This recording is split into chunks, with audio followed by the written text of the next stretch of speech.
తనదైనటువంటి ముద్ర వేసినటువంటి పరిస్థితి.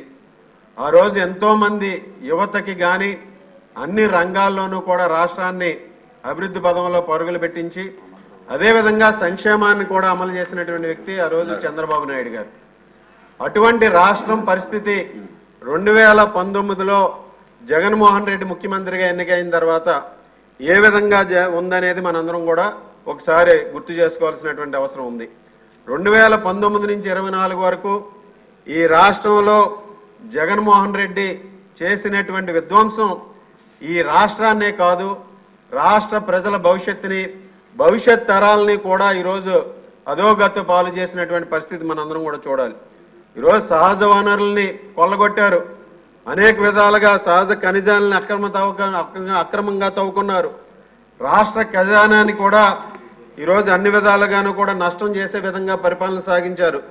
వాళ్ళ వ్యక్తిగత ప్రయోజనాల కోసం అటు శాండ్ పాలసీని కానీ ఎక్సైజ్ పాలసీని కానీ తీర్చిదిద్దుకుని వారి ఆదాయ వనరులు పెంచుకోవడానికే 2019 నుంచి 24 వరకు అధికారాన్ని ఉపయోగించుకున్నటువంటి పరిస్థితి మనందరం కూడా చూడొచ్చు. రాష్ట్రంలోని అన్ని వర్గాల ప్రజలు బాధితులుగా మిగిలినటువంటి పరిస్థితి. ఆ విధంగా రాష్ట్రాన్ని అప్పుల ఊబిలోకి నెట్టి ఏ విధంగానూ కూడా FRBMS లిమిట్స్ దాటి ఎక్కడ పడితే అక్కడ అప్పులు చేసి ఈ రాష్ట్రాన్ని అన్ని విధాలుగాను కూడా అధోగతి పాలు చేసినటువంటి పరిస్థితి. మరలా అటువంటి పరిస్థితుల్లో ఈ రాష్ట్ర ప్రజలందరూ కూడా ఈ రాష్ట్రాన్ని కాపాడాలంటే ఈ రాష్ట్ర భవిష్యత్తు బాగుండాలంటే మరలా చంద్రబాబు నాయుడు గారు ముఖ్యమంత్రిగా ఉండాలని ఒక ఆశని పోగు చేసుకుని వారందరూ కూడా ఎన్డీఏ కూటమి అభ్యర్థుల్ని గెలిపించి ఈరోజు 164 మందిని గెలిపించారంటే ఆ రోజు జగన్మోహన్ రెడ్డి పరిపాలన పట్ల ఈ రాష్ట్ర ప్రజలందరూ కూడా ఏ విధంగా బాధితులుగా మిగిలి వారందరూ కూడా ఒక మంచి నిర్ణయం తీసుకుని ఒక మంచి ప్రభుత్వం ఏర్పాటు చేయాలనే ఆలోచనతో చంద్రబాబు నాయుడు గారికి అదేవిధంగా ఎన్డీఏ ప్రభుత్వానికి అవకాశం కల్పించినటువంటి పరిస్థితి. ఈరోజు 2024లో చంద్రబాబు నాయుడు గారి ప్రభుత్వం ఏర్పడి కేవలం 5 మాసాలే అవుతుందండి అధ్యక్ష. ఈ 5 నెలల్లోనూ చంద్రబాబు నాయుడు గారి ప్రభుత్వం వచ్చిన తర్వాత ఈ రాష్ట్ర ప్రజల ఆకాంక్షలకు అనుగుణంగా పనిచేస్తుందనే భావన ప్రతి ఒక్కరిలోనూ కలుగుతుంది. అటువంటి పరిస్థితుల్లో ఈరోజు 2024-25కి సంబంధించి 2,94,427.25 కోట్ల బడ్జెట్ని ప్రతిపాదించినట్టు ఈరోజు మన ఆర్థిక శాఖ మంత్రులు పయ్యావుల కేశవ్ గారి చేతుల మీదుగా జరిగింది. ఈ బడ్జెట్లో ఈ రాష్ట్ర ప్రజల్లో ఉన్నటువంటి అన్ని వర్గాల ఆకాంక్షలకు అనుగుణంగా ఈరోజు బడ్జెట్లో ప్రతిపాదనలన్నీ కూడా ఉన్నాయనేది ఈరోజు ప్రజలందరూ కూడా భావిస్తున్నారు అధ్యక్ష. ముఖ్యంగా ఈరోజు రైతులకు సంబంధించి అనేక విధాలుగా ఈరోజు రాష్ట్రంలో అన్నం పెట్టేది రైతులు. దాదాపు 62% మంది రాష్ట్రంలో వ్యవసాయ ఆధారిత రాష్ట్రంగా ఉంది. ఇటువంటి రాష్ట్రంలో బడ్జెట్ని ప్రవేశపెట్టి వ్యవసాయానికి సంబంధించి దాదాపు 43,000 కోట్లు ప్రతిపాదనలు చేయటం, వ్యవసాయ రంగాన్ని పునరుద్ధరించడం కోసం ముందుకు వెళ్ళటం ఈరోజు మనందరం కూడా చూస్తున్నాం. ముఖ్యంగా 5 సంవత్సరాల జగన్మోహన్ రెడ్డి పరిపాలనలో రైతుల్ని కౌలు రైతుల్ని అధోగతి పాలు చేసినటువంటి పరిస్థితి, అన్ని విధాలుగాను కూడా నష్టాలు చేకూర్చినటువంటి పరిస్థితి. రైతులకు సంబంధించి రైతు భరోసా కేంద్రాల పేరుతో రైతులు ధాన్యం అమ్ముకోలేనటువంటి పరిస్థితిని ఏర్పరిచినటువంటి పరిస్థితి. అదేవిధంగా రైతులకు సంబంధించి వ్యవసాయ యాంత్రీకరణ గతంలో చంద్రబాబు నాయుడు గారు ముఖ్యమంత్రిగా 2014 నుంచి 19లో వ్యవసాయ యాంత్రీకరణకు పెద్దపీట వేస్తే 2019 నుంచి 24 వరకు వ్యవసాయ యాంత్రీకరణ అనేది లేకుండా ఈ రాష్ట్రంలో రైతుల్ని పూర్తిగా నిర్లక్ష్యం చేసినటువంటి పరిస్థితి.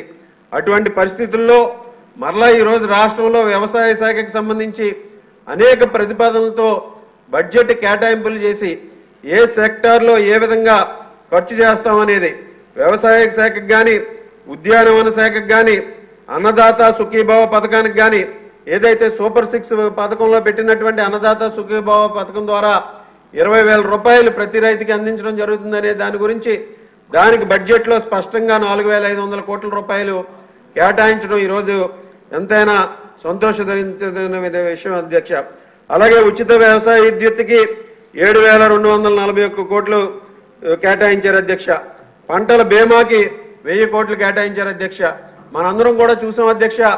జగన్మోహన్ రెడ్డి గారి పరిపాలనలో పంటల బీమాకి కనీసం కేటాయింపులు చేయకుండా ఆ రోజు ఇన్సూరెన్స్ ప్రీమియం కూడా చెల్లించలేనటువంటి పరిస్థితులు కూడా మనం చూసాం. అటువంటి గడ్డు రోజుల నుంచి ఈరోజు రైతులు అందరినీ కూడా మరలా ప్రగతి పదంలో నడిపించే విధంగా ఈ బడ్జెట్లో రైతులకు సంబంధించిన కేటాయింపులు చేయడం జరిగింది అధ్యక్ష. అలాగే ముఖ్యంగా ఎస్సీల సంక్షేమానికి సంబంధించి 18,497 కోట్ల రూపాయలు కేటాయించడం జరిగింది అధ్యక్ష. గత వైఎస్ఆర్ కాంగ్రెస్ పార్టీ ప్రభుత్వంలో 29 సంక్షేమ పథకాలని అడ్డగోలుగా రద్దు చేసినటువంటి పరిస్థితి మనందరం కూడా చూసాం అధ్యక్ష. ఆ రోజు విదేశీ విద్యా పథకానికి డాక్టర్ బిఆర్ అంబేద్కర్ గారి పేరును తీసివేసి జగన్మోహన్ రెడ్డి తన పేరును పెట్టుకోవడం కూడా చూసాం. ఈరోజు అటువంటి పరిస్థితి నుంచి మరలా ఎస్సీల సంక్షేమం కోసం వారికి కేటాయించినటువంటి నిధుల్ని ఎస్సీల సంక్షేమం అభ్యున్నతికి అదేవిధంగా ఎస్సీ కాలనీల అభివృద్ధికి వెచ్చించే విధంగా స్పష్టంగా నిధులు కేటాయించడం జరిగింది అధ్యక్ష. అలాగే ఎస్టీలకు సంబంధించి 7,557 కోట్ల రూపాయలు ఎస్టీ కాలనీలు కానీ ఎస్టీల సంక్షేమానికి కానీ ఈరోజు కేటాయింపులు చేయడం జరిగింది అధ్యక్ష. అదేవిధంగా బీసీలకు సంబంధించి గతంలో ఆదరణ పథకం ద్వారా పెద్ద ఎత్తున చేతి వృత్తుల వారికి పనిముట్లు అన్నీ కూడా ఉపయోగించడం 2014 నుంచి 19 వరకు కూడా చూసాం అధ్యక్ష. అదేవిధంగా బీసీల సంక్షేమాన్ని పూర్తిగా నిర్లక్ష్యం చేసి బీసీలను అన్ని విధాలుగాను కూడా కేవలం కార్పొరేషన్లు ఏర్పాటు చేసి 59 కార్పొరేషన్లు ఏర్పాటు చేశామని ఆర్భాటంగా ప్రకటించినటువంటి జగన్మోహన్ రెడ్డి వాటికి విధులు నిధులు కేటాయించకుండా కేవలం ఉత్సవ విగ్రహాలుగా కార్పొరేషన్లు చేర్చినటువంటి పరిస్థితి నుంచి ఈ రోజు మరలా బీసీల సంక్షేమం కోసం 39,000 కోట్ల రూపాయలని ఈరోజు బడ్జెట్లో కేటాయింపులు చేసి బీసీల సంక్షేమానికి ఏ విధంగా కట్టుబడి ఉందో ఈ ప్రభుత్వం ఈ బడ్జెట్ ద్వారా తెలియజేస్తుంది అధ్యక్ష. అలాగే మహిళా సంక్షేమానికి మనందరం కూడా చూసాం అధ్యక్ష.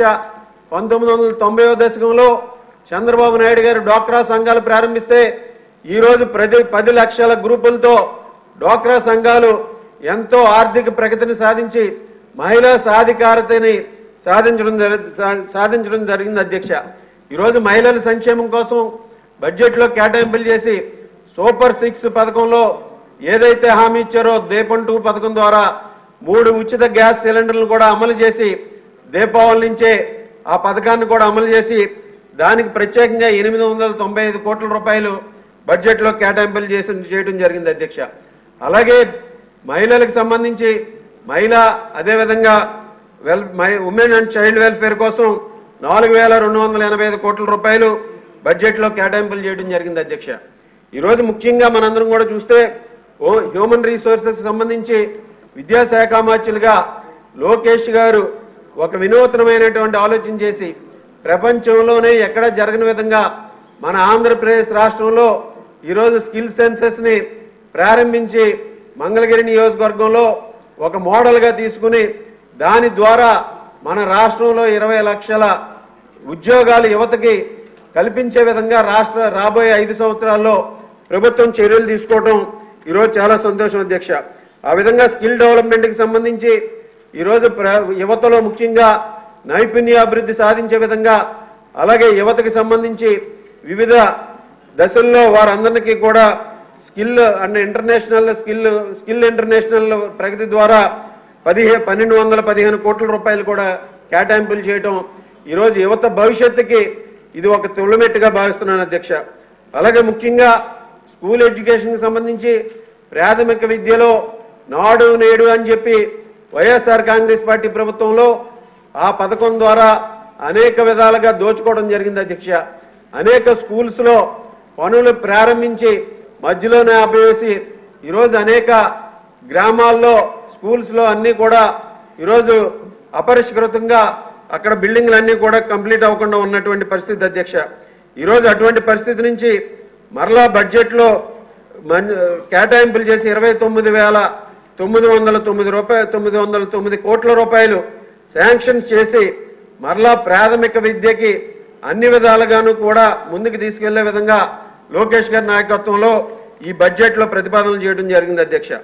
సూపర్ 6 ద్వారా ముఖ్యంగా ఏదైతే హామీ ఇచ్చారో తల్లికి వందనం ద్వారా ప్రతి విద్యార్థి ప్రైమరీ నుంచి ఇంటర్ వరకు ఉచితంగా విద్య పొందే విధంగా ఈరోజు ప్రభుత్వం ఈ బడ్జెట్లో ప్రతిపాదనలు పెట్టి చర్యలు తీసుకోవడం మనందరం కూడా చూడాలి అధ్యక్ష. అలాగే వివిధ పథకాలకి విద్యాశాఖలో ఉన్నటువంటి వివిధ పథకాలకి డాక్టర్ సర్వేపల్లి రాధాకృష్ణ గారు కానీ సామాజికవేత్త డొక్కా సీతమ్మ గారి పేర్లు కూడా పెట్టడం కూడా ఈరోజు ఈ ప్రభుత్వం యొక్క ఆలోచన విధానానికి నిదర్శనమని ఈ సందర్భంగా తెలియజేస్తున్నాను అధ్యక్ష. అలాగే హైయర్ ఎడ్యుకేషన్కి సంబంధించి 2326 కోట్ల రూపాయలు కూడా శాంక్షన్ చేసి ఈరోజు ఉన్నత విద్యను కూడా తీసుకెళ్లే విధంగా, అలాగే ఫీజు రీఎంబర్స్మెంట్ కూడా ఏదైతే గత ప్రభుత్వం బకాయిలు పెట్టిందో దాన్ని కూడా చెల్లించే విధంగా కూడా చర్యలు తీసుకోవడానికి బడ్జెట్లో కేటాయింపులు చేయడం జరిగింది అధ్యక్ష. ముఖ్యంగా ఆరోగ్యానికి సంబంధించి గత ప్రభుత్వం ఆరోగ్యశ్రీ పథకం ద్వారా 1000 ట్రీట్మెంట్స్ అందిస్తామని చెప్పి ప్రగల్భాలు పలికి దాన్ని పూర్తిగా నిర్లక్ష్యం చేసి ఆరోగ్యశ్రీ నెట్వర్క్ ఏదైతే ఉందో హాస్పిటల్స్ అన్నింటినీ కూడా నిర్వీర్యం చేసినటువంటి పరిస్థితి మనందరం కూడా చూసాం అధ్యక్ష. ఈరోజు అటువంటి పరిస్థితి నుంచి డాక్టర్ ఎన్టీఆర్ వైద్య సేవా ట్రస్ట్ ద్వారా ఈరోజు అన్నిటి కూడా గతంలో 104, 108 సర్వీసెస్ కూడా నిర్వీర్యం చేసినటువంటి పరిస్థితి నుంచి ఈరోజు మరలా ఆ సర్వీసెస్ అన్నింటినీ కూడా పునరుద్ధరించి బడ్జెట్లో 18,421 కోట్ల రూపాయల కేటాయింపుల ద్వారా వైద్య రంగానికి ప్రత్యేకమైన నిధులు కేటాయించి ఈరోజు రాష్ట్ర ప్రజల భవిష్యత్తుకు అనుగుణంగా వారి ఆరోగ్యాన్ని కాపాడే విధంగా ముందుకు వెళ్ళడం జరుగుతుంది అధ్యక్ష. అలాగే ఈరోజు ముఖ్యంగా పంచాయతీరాజ్ రూరల్ డెవలప్మెంట్ తీసుకుంటే అధ్యక్ష, ముఖ్యంగా మన ఉప ముఖ్యమంత్రి వారిలో పవన్ కళ్యాణ్ గారి నాయకత్వంలో ఆగస్టు 23వ తేదీ ఒకే రోజు 13,326 గ్రామ సభలు నిర్వహించి ఈ రాష్ట్రంలో ప్రపంచ రికార్డుని సృష్టించడం జరిగింది అధ్యక్ష. ఈ గ్రామ సభల ద్వారా రాష్ట్రంలో గతంలో ప్రభుత్వం నిర్లక్ష్యం చేసినటువంటి రోడ్ల నిర్మాణాన్ని కానీ డ్రైనేజీల నిర్మాణాన్ని కానీ చేసే విధంగా ప్రతిపాదనలు తీసుకుని రాబోయే సంక్రాంతిలోపు గ్రామాల్లో రోడ్లు డ్రైనేజీల నిర్మాణాన్ని పూర్తి చేసే విధంగా కూడా వర్కుల్ని ప్రతిపాదన చేయడం జరిగింది అధ్యక్ష. ఆ విధంగా ముఖ్యంగా గ్రామీణ వ్యవస్థలో ముఖ్యంగా తాగునీరు గ్రామీణ వ్యవస్థ అంతా కూడా బాగుండాలంటే ముఖ్యంగా బడ్జెట్లో కేటాయింపులు సక్రమంగా జరిగి జలజీవన మిషన్ ద్వారా ఏదైతే గత ప్రభుత్వం నిర్లక్ష్యం చేసిందో జలజీవన మిషన్ నిధుల్ని పక్కదోవ పట్టించి ఇంటింటికి మంచినీరు కార్యక్రమాన్ని ఈరోజు పేలవంగా అమలు చేసిందో దాన్ని మరలా సరిచేసి ఈరోజు అన్ని విధాలుగాను కూడా గ్రామీణ వాతావరణాన్ని గ్రామీణంలో గ్రామాలను అభివృద్ధి చేసే విధంగా ఈరోజు ప్రభుత్వం 16,736 కోట్ల రూపాయలని ఈరోజు కేటాయించడం మనందరం కూడా ఆలోచించాలి అధ్యక్ష. అలాగే ముఖ్యంగా పట్టణాలు తీసుకుంటే పట్టణాభివృద్ధిని పూర్తిగా నిర్లక్ష్యం చేయడం జరిగింది అధ్యక్ష. గత ప్రభుత్వ హయాంలో 5 సంవత్సరాల్లో పట్టణాల్లో ఎక్కడా కూడా పారిశుద్ధ్యం లేదు, వ్యర్థాల నిర్వహణ లేదు, అన్ని విధాలుగాను కూడా టన్నుల కొద్ది వ్యర్థాలు ఈరోజు ఏ పట్టణంలో తీసుకున్నా నిల్వ ఉన్నటువంటి పరిస్థితి అధ్యక్ష. కనీసం పట్టణాల్లో పారిశుద్ధ్యం లేక అనేక మంది ఎన్నో ఆరోగ్య సమస్యలను ఎదుర్కొన్నటువంటి పరిస్థితి అధ్యక్ష. అటువంటి పరిస్థితుల్లో మరలా ఈరోజు పట్టణాభివృద్ధికి సంబంధించి కేటాయింపులు చేసి మరలా పట్టణాలన్నింటినీ కూడా సుందరీకరణ చేసే విధంగా ఈరోజు ముందుకు వెళ్ళడం జరిగింది అధ్యక్ష.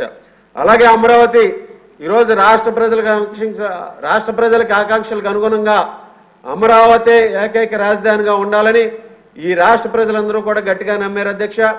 దానికి అనుగుణంగా ఈరోజు ఈ ప్రజా రాజధాని నిర్మాణానికి 15,000 కోట్ల రూపాయల్ని ఈరోజు కేంద్ర సహకారంతో కేటాయించడం కూడా చూడాలి అధ్యక్ష. అలాగే ముఖ్యంగా గత ప్రభుత్వం చంద్రబాబు నాయుడు గారు ప్రారంభించినటువంటి అన్నా క్యాంటీన్ని మూసివేసి పేదలకు కడుపు కొట్టినటువంటి వైఎస్ జగన్మోహన్ రెడ్డి ఈరోజు అటువంటి పరిస్థితి నుంచి మరలా 123 పట్టణాల్లో 204 అన్నా క్యాంటీన్ని ప్రారంభించినటువంటి ఘనత ఈ కూటమి ప్రభుత్వానికి దక్కుతుంది అధ్యక్ష. అదేవిధంగా జగనన్న కాలనీల పేరుతో సెంటు భూమి అని చెప్పి ఈరోజు అనేక కాలనీల్లో కనీసం మౌలిక సదుపాయాలు లేకుండా, రోడ్ల నిర్మాణం జరగకుండా, డ్రైనేజ్ నిర్మాణం జరగకుండా, ఎటువంటి మౌలిక సదుపాయాలు లేకుండా ఈరోజు ఆ కాలనీలన్నింటినీ కూడా పూర్తిగా అసంబద్ధంగా వదిలేసినటువంటి జగన్మోహన్ రెడ్డి ఈరోజు మరలా ఈ ప్రభుత్వం వచ్చిన తర్వాత, కూటమి ప్రభుత్వం వచ్చిన తర్వాత 2 సెంట్లు 3 సెంట్లు పథకాన్ని తీసుకొచ్చి ఈరోజు వాటికి కూడా రాబోయే రోజుల్లో ప్రతి పేదవానికి అందించే విధంగా కూటమి ప్రభుత్వం ఈరోజు మాట ఇచ్చిందనేది మనందరం కూడా చూడాలి అధ్యక్ష. హౌసింగ్ సంబంధించి ఈరోజు మరలా సొంత స్థలం ఉన్న వారికి కూడా 4 లక్షల రూపాయలు నిధులతో ఇల్లు కట్టుకునే విధంగా ప్రభుత్వం గ్రాంట్ ఇవ్వడం జరుగుతుంది అధ్యక్ష. దానికి సంబంధించి 4012 కోట్ల రూపాయలు ఈరోజు బడ్జెట్లో కేటాయింపులు చేయడం జరిగింది అధ్యక్ష. అలాగే ముఖ్యంగా ఇరిగేషన్కి సంబంధించి పోలవరం ఆంధ్రప్రదేశ్ ప్రజల జీవనాడిగా ఈరోజు మనందరికీ తెలుసు అధ్యక్ష. గత ప్రభుత్వంలో చంద్రబాబు నాయుడు గారు ముఖ్యమంత్రిగా ఉన్నప్పుడు పట్టిసీమ పథకం ద్వారా నదుల అనుసంధానానికి నాంది పలికారు అధ్యక్ష. అదేవిధంగా పోలవరం నిర్మాణాన్ని ఆ రోజు ప్రతి సోమవారాన్ని పోలవరంగా చేసుకుని ఆ రోజు 70% పనులను పూర్తి చేసి పోలవరం నిర్మాణాన్ని పరుగులు పెట్టిస్తే జగన్మోహన్ రెడ్డి అధికారంలోకి వచ్చిన తర్వాత కేవలం 6% కూడా కంప్లీట్ చేయకుండా ఆ ప్రాజెక్ట్ నిర్మాణాన్ని పూర్తిగా నిర్వీర్యం చేసినటువంటి పరిస్థితి. ఈరోజు మరలా బడ్జెట్లో ప్రత్యేకంగా కేటాయింపులు చేసి పోలవరం నిర్మాణానికి అన్ని రకాలుగాను కూడా పరుగులు పట్టించే విధంగా కూడా చర్యలు తీసుకోవడం జరుగుతుంది అధ్యక్ష. ఈరోజు ఇరిగేషన్కి సంబంధించి 16,705 కోట్ల రూపాయలు బడ్జెట్లో ప్రతిపాదనలు చేసి ఈరోజు రాబోయే రోజుల్లో ఇరిగేషన్కి ఏ విధమైనటువంటి ప్రాముఖ్యత ఈ ప్రభుత్వం ఇస్తుందనే దానికి ఈరోజు ఇది ఒక నిదర్శనం అధ్యక్ష. అలాగే ముఖ్యంగా పారిశ్రామిక రంగం అంతా కూడా కుదేలైపోయినటువంటి పరిస్థితి జగన్మోహన్ రెడ్డి ప్రభుత్వంలో చూసాం అధ్యక్ష. పారిశ్రామికవేత్తలందరూ కూడా ఏదైతే చంద్రబాబు నాయుడు గారు ఆ రోజు పారిశ్రామికవేత్తలను తీసుకొచ్చి పెట్టుబడుల కోసం ఇక్కడ ఎంఓయూలు చేశారో వారందరూ కూడా 2019లో జగన్మోహన్ రెడ్డి అధికారంలోకి వచ్చిన తర్వాత ఈ రాష్ట్రం నుంచి పారిపోయినటువంటి పరిస్థితి మనందరం కూడా చూసాం. మరలా ఈరోజు ఈ ప్రభుత్వం అధికారంలోకి వచ్చిన తర్వాత ఈరోజు చంద్రబాబు నాయుడు గారిని ఒక బ్రాండ్ అంబాసిడర్గా ఈరోజు వారు భావించి మరలా అభివృద్ధికి బ్రాండ్ అంబాసిడర్గా భావించి ఈరోజు మరలా పారిశ్రామికవేత్తలు కానీ ఈరోజు అనేక మంది ఇన్వెస్టర్స్ కానీ ఈ రాష్ట్రంలో క్యూ కడుతున్నటువంటి పరిస్థితి మనందరం కూడా చూడొచ్చు. ఈరోజు పారిశ్రామిక అభివృద్ధి పాలసీని కూడా ఈరోజు ప్రకటించి పరిశ్రమలకు ప్రత్యేకంగా ఈరోజు రెడ్ కార్పెట్ వేసి పారిశ్రామికవేత్తలకి స్వాగతం పలుకుతున్నటువంటి పరిస్థితి మనందరం చూడొచ్చు అధ్యక్ష. ఈరోజు ఇండస్ట్రియల్ డెవలప్మెంట్కి సంబంధించి 3,127 కోట్ల రూపాయలు బడ్జెట్లో కేటాయింపులు చేయడం జరిగింది అధ్యక్ష. అలాగే విద్యుత్ రంగానికి తీసుకుంటే అధ్యక్ష, గతంలో చంద్రబాబు నాయుడు గారు 2014లో ముఖ్యమంత్రిగా ఎన్నికైనప్పుడు 22,000 మిలియన్ యూనిట్లు లోటు ఉన్నటువంటి విద్యుత్ రంగాన్ని 2019కి మిగులు విద్యుత్ యూనిట్గా మారిస్తే రాష్ట్రంగా మారిస్తే 2019లో జగన్మోహన్ రెడ్డి అధికారంలోకి వచ్చిన తర్వాత ఈ రాష్ట్రంలో ఉన్నటువంటి విద్యుత్ రంగంలో ఉన్నటువంటి పెట్టుబడుల్ని రాష్ట్రం నుంచి పారిపోయే విధంగా అన్ని పాలసీలని మార్చి విద్యుత్ రంగాన్ని పూర్తిగా నిర్వీర్యం చేసి కనీసం 24 గంటలు కరెంటు కూడా అందించలేనటువంటి దయనీయమైనటువంటి స్థితికి తీసుకొచ్చినటువంటి పరిస్థితి మనందరం కూడా చూడొచ్చు అధ్యక్ష. ఈరోజు వారు పెంచినటువంటి వారు ఏదైతే ట్రూ అప్ ఛార్జెస్ వేశారో ఈరోజు రాష్ట్ర ప్రజల మీద అటువంటి భారం పడుతుంది అధ్యక్ష. ఇటువంటి పరిస్థితి నుంచి మరలా విద్యుత్ రంగాన్ని పెద్ద ఎత్తున ప్రోత్సహించే విధంగా ఈరోజు విద్యుత్ రంగంలో ఉన్నటువంటి వివిధ సెక్టర్స్కి కేటాయింపులు చేసి అదేవిధంగా విద్యుత్ రంగ పెట్టుబడుల్ని ఆహ్వానించి ఈరోజు ఆ రంగానికి ప్రత్యేకంగా 8,207 కోట్ల రూపాయలు బడ్జెట్లో కేటాయింపులు చేయడంతో పాటుగా ఎన్నికల్లో ఏదైతే హామీలు ఇచ్చారో 24 గంటలు విద్యుత్తును కానీ అలాగే 200 యూనిట్ల వరకు ఎస్సీ ఎస్టీలకి ఉచిత విద్యుత్ కానీ అలాగే ఆక్వా రైతులకి ₹1.5కే విద్యుత్ యూనిట్కి ఇచ్చే విధంగా ఈరోజు బడ్జెట్లో కేటాయింపులు చేయడం కూడా ఈరోజు మనందరం కూడా చూడొచ్చు అధ్యక్ష. అలాగే ముఖ్యంగా రోడ్ల పరిస్థితి 2019 తర్వాత జగన్మోహన్ రెడ్డి అధికారంలోకి వచ్చిన తర్వాత ఈ రాష్ట్రంలో ఏ మూలకు వెళ్ళినా ఏ ప్రాంతం వెళ్ళినా ఏ గ్రామం వెళ్ళినా రోడ్ల పరిస్థితి దారుణంగా తయారైనటువంటి పరిస్థితి ఉంది అధ్యక్ష. ఈరోజు అటువంటి పరిస్థితి నుంచి కేవలం 5 నెలల కాలంలో 600 కోట్ల రూపాయలు ఈ జూన్ నుంచి 2024 జూన్ నుంచి ఈరోజు ఈ ప్రభుత్వం ఖర్చు పెట్టడం జరిగింది అధ్యక్ష. అలాగే రాబోయే రోజుల్లో కూడా రోడ్ల అభివృద్ధికి 9,554 కోట్ల రూపాయలు కేటాయించి ఈరోజు ముఖ్యంగా ఏ రంగమైనా రాష్ట్రం అభివృద్ధి చెందాలంటే పారిశ్రామికంగా అభివృద్ధి చెందాలన్నా రవాణా రంగం అభివృద్ధి చెందాలన్నా రోడ్ల ప్రాముఖ్యత ఎంతో అవసరం ఉంది అధ్యక్ష. అటువంటి ప్రాముఖ్యతని ప్రభుత్వం గమనించి రోడ్లకు పెద్ద ఎత్తున నిధులు కేటాయించడంతో పాటుగా ఈరోజు పీపీపీ మోడ్లో కూడా రోడ్ల నిర్మాణం చేయాలనే ముఖ్యమంత్రి గారు ఆలోచనతో ముందుకు వెళ్ళడం జరుగుతుంది అధ్యక్ష. అలాగే పోలీసు శాఖకి సంబంధించి ముఖ్యంగా 8,495 కోట్ల రూపాయలు కేటాయించారు అధ్యక్ష. అలాగే స్పోర్ట్స్కి సంబంధించి కానీ పర్యాటకంగా రంగానికి సంబంధించి కానీ చేసినట్టు కేటాయింపులు కూడా ఆ రంగాల్లో ఈరోజు మనకి చూస్తున్నటువంటి ప్రగతిని కూడా సాధించే విధంగా ముందుకు వెళ్ళడం జరుగుతుంది అధ్యక్ష. ఈరోజు ఈ బడ్జెట్ అన్ని రంగాలలోనూ కూడా ఈరోజు ప్రాముఖ్యత గమనించి అన్ని విధాలుగాను కూడా ఈరోజు బడ్జెట్లో కేటాయింపులు చేసి ఈరోజు మన ఆర్థిక శాఖ మంత్రులు పయ్యావుల కేశవ్ గారు ఒక ముందు చూపుతో ఒక మంచి బడ్జెట్ని ఈరోజు కేటాయించి ప్రతిపాదనలు చేసి రాష్ట్ర ప్రజల ఆకాంక్షలకు అనుగుణంగా ఈరోజు రాష్ట్ర ప్రజలు ఏదైతే ఆశలు పెట్టుకున్నారో ఈ కూటమి ప్రభుత్వం మీద దానికి అనుగుణంగా బడ్జెట్ని ప్రతిపాదించి ఈరోజు ముందుకు